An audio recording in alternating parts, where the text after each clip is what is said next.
कराने का मन भी होता है। कठिन साधना संयम तप में बीती भरी जवानी है। कठिन साधना संयम तप में बीती भरी जवानी है। विद्याधर से विद्यासागर तक की अमर कहानी है। विद्याधर से विद्यासागर तक की अमर कहानी है। कहानी अमर है, अपराजेय साधक की कहानी है, इसलिए अमर है। उद्देश्य केवल यही है कि जो जानकारियां हैं वो पुष्ट हों, जो जानकारियां नहीं हैं वो जानकारियां मिलें और हम अपने गुरुवर के व्यक्तित्व और कृतित्व से बहुत निकट से परिचित हों। किसी एक व्यक्ति का व्यक्तित्व नहीं है, नाम जुड़ता है, लेकिन एक पद का व्यक्तित्व है। पंच परमेष्टि के 5 पदों में से मध्यम पद पर आसीन मध्यम परमेष्टि है। ऐसे मध्यम पद पर आसीन आचार्य परमेष्टि का व्यक्तित्व है। आचार्य परमेष्टि के गुणों की व्याख्याएं मैंने विगत में बहुत अच्छे से की हैं। संदर्भ आगे बढ़ रहे हैं। आगे बढ़ते हुए संदर्भों में आचार्य परमेष्टि के व्यक्तित्व को देखें और आचार्य श्री के जीवन वृत्तांतों को सुने तो मैं इसे प्रथमान योग का कथानक भी मानता हूं। प्रथमान योग का कथानक है जिसमें परमार्थ के संदर्भ जुड़े हैं। परमार्थ से जुड़ने वाले प्रारंभिक जीवन के भी संदर्भ जुड़े हैं। ऐसे परमार्थ के परमेष्टि, मध्यम परमेष्टि, आचार्य परमेष्टि की वंदना करते हुए लिखा गया है, सम्यक दर्शन मूलम ज्ञानस्कंधम चरित्र साखाढ़्यम मुनि गण वेहगा कीर्ण माचारी महाद्रुमम वंदे। आचार्य को महाद्रुम कहा है। द्रुम यानी वृक्ष, महाद्रुम महावृक्ष, कल्प वृक्ष कह सकते हैं।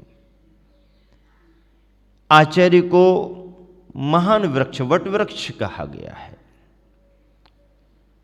कैसा है ये महावृक्ष, महाद्रुम?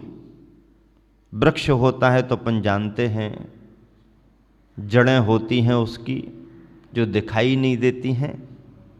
स्कंध तना होता है जिस पर पूरा का पूरा ऊपरी भाग टिका रहता है और उस स्कंध में से शाखाएं निकलती हैं।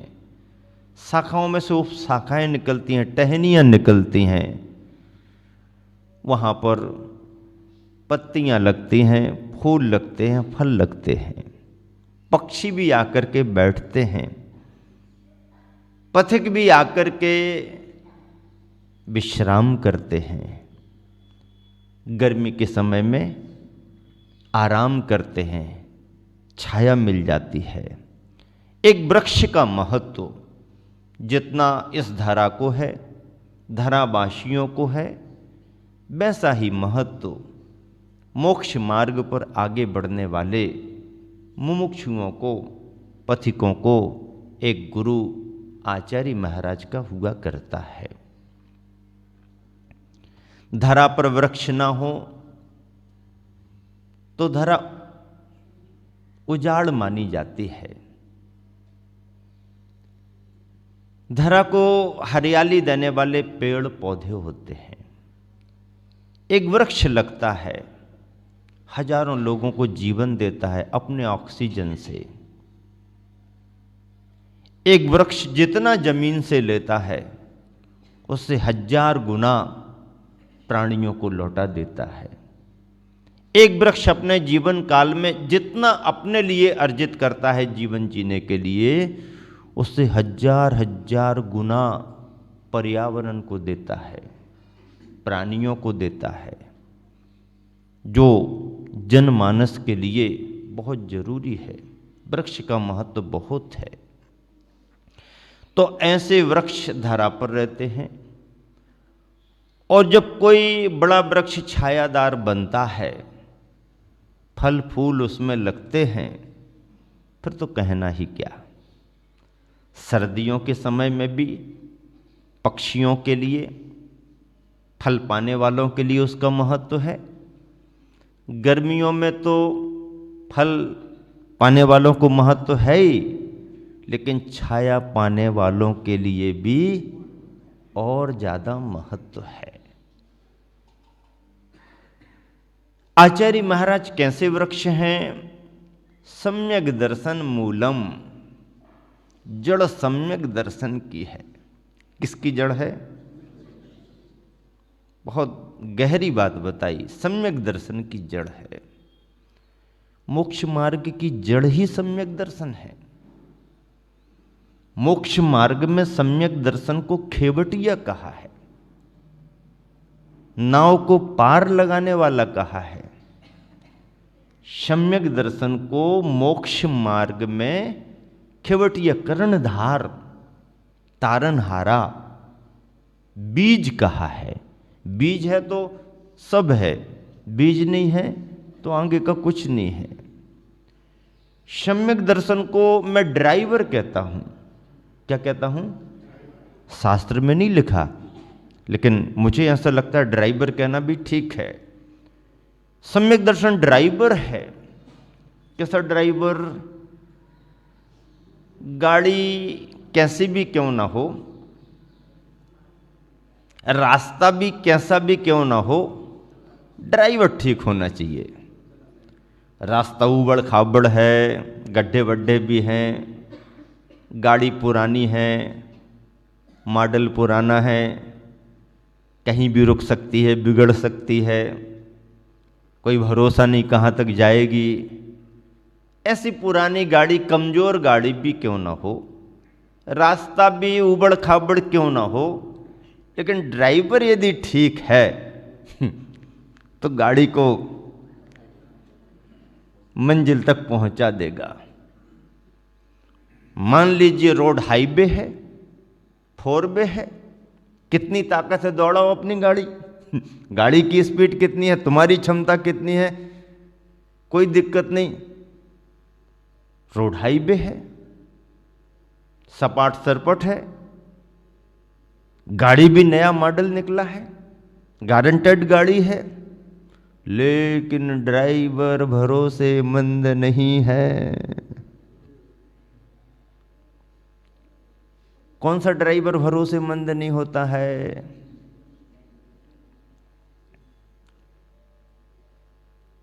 ड्रिंक करता हो। ड्रिंक समझते? नहीं समझते हैं? पेपर नहीं पढ़ते? आसपास का माहौल नहीं मालूम? ड्राइवर यदि नशा करता हो, शराब पीता हो, और शराब पी करके गाड़ी चलाए, तो जितने समय तक भगवान भरोसे चल रही बाकी ड्राइवर के भरोसे नहीं। नींद लेता हो, नशा करता हो, नींद लेता हो, झपकी आ रही हो, थकान हो, रेस्ट न मिल पाया हो, ओवर ड्यूटी कर रहा हो, लापरवाही से चला रहा हो, ओवरटेक कर रहा हो, भगवान भरोसे, ड्राइवर के भरोसे नहीं। तो गाड़ी पुरानी भी हो, कमजोर भी हो, पर ड्राइवर ठीक ठाक है तो चिंता नहीं। रोड अच्छा है, बढ़िया है, गाड़ी भी अच्छी है, भरोसेमंद है, नया मॉडल है, लेकिन ड्राइवर ठीक नहीं है तो राम भरोसे गाड़ी चलेगी। और ड्राइवर ने यदि ज़्यादा कर दिया तो राम नाम सत्य है, कब हो जाएगा पता नहीं चलेगा। भरोसे भी राम के और सत्य में भी राम नाम सत्य है बाकी तो चलने दो। ड्राइवर सम्यक दर्शन है। हमारा ज्ञान और चारित्र थोड़ा कमजोर भी रहे, पर यदि सम्यक दर्शन का ड्राइवर ठीक है तो मुक्ति का मार्ग आगे बढ़ेगा, बढ़ेगा ही बढ़ेगा, पक्के में बढ़ेगा। और यदि सम्यक दर्शन हमारा ठीक ठाक नहीं है, बहुत ज्ञान है, शास्त्रों पर शास्त्रों का ज्ञान है, चारित्र में भी खूब श्रेष्ठता है, लेकिन जड़ सम्यक दर्शन कमजोर है, तो मोक्ष मार्ग आगे नहीं बढ़ेगा।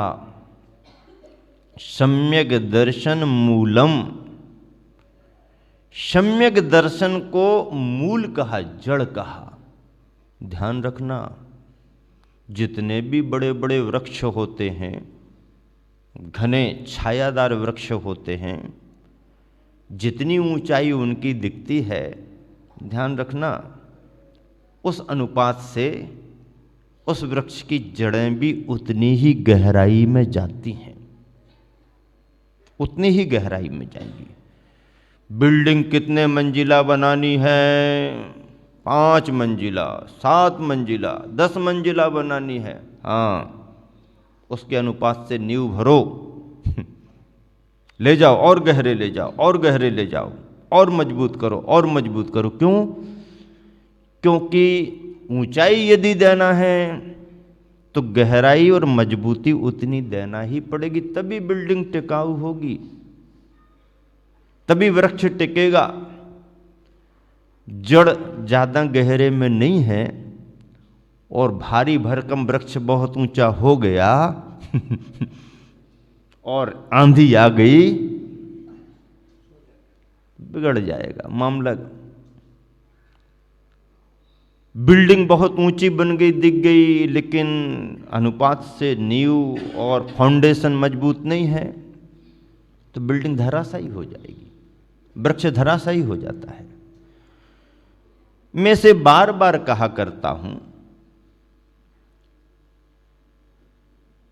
कि किसी ने यदि ऊंचाई को पाया है तो उसकी ऊंचाई तभी टिकाऊ बनेगी जबकि उसके जीवन में गहराई भी हो।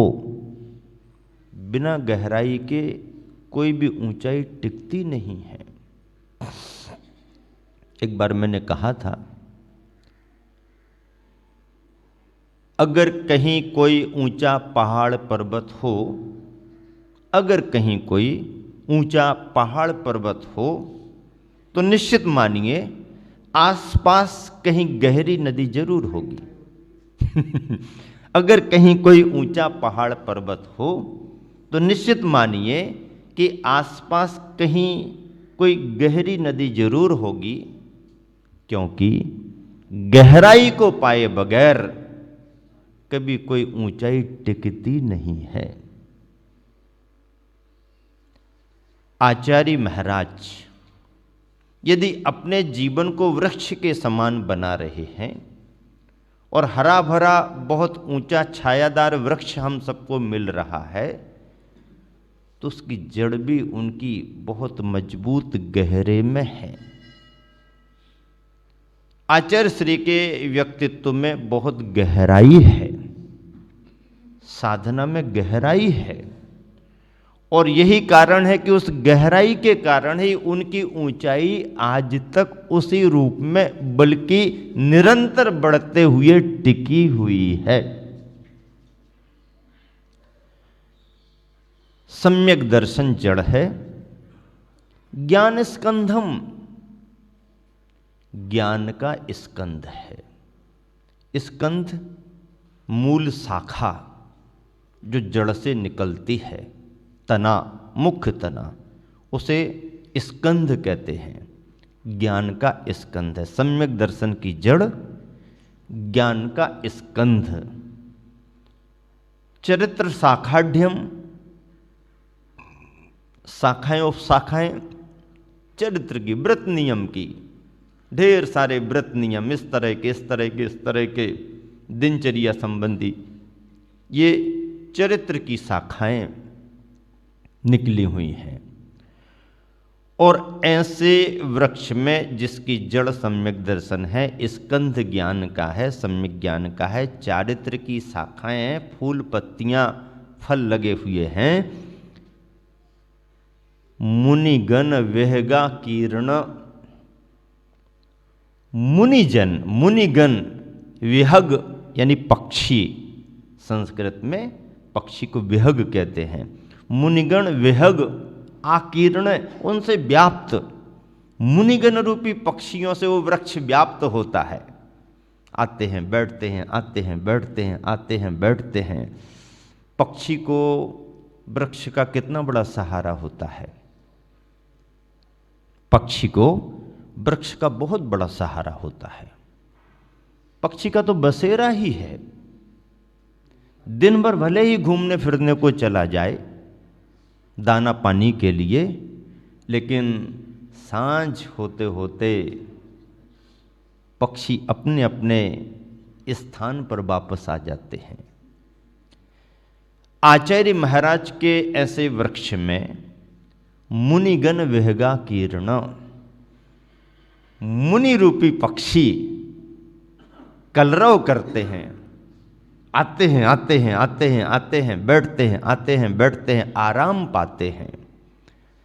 ऐसे आचार्य परमेष्टि रूप महाद्रुम महावृक्ष की मैं वंदना करता हूँ, वंदना करता हूँ। कितना सार गर्वित भाव इस श्लोक में आया हुआ है। मैं जब संघ में था, गुरुवर आचार्य श्री उस समय सर्वोदय शतक के दोहे बना रहे थे अमरकंटक में।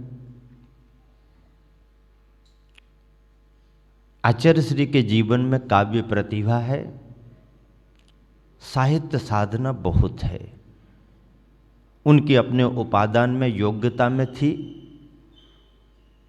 और गुरुवर से विरासत में भी उनको मिली।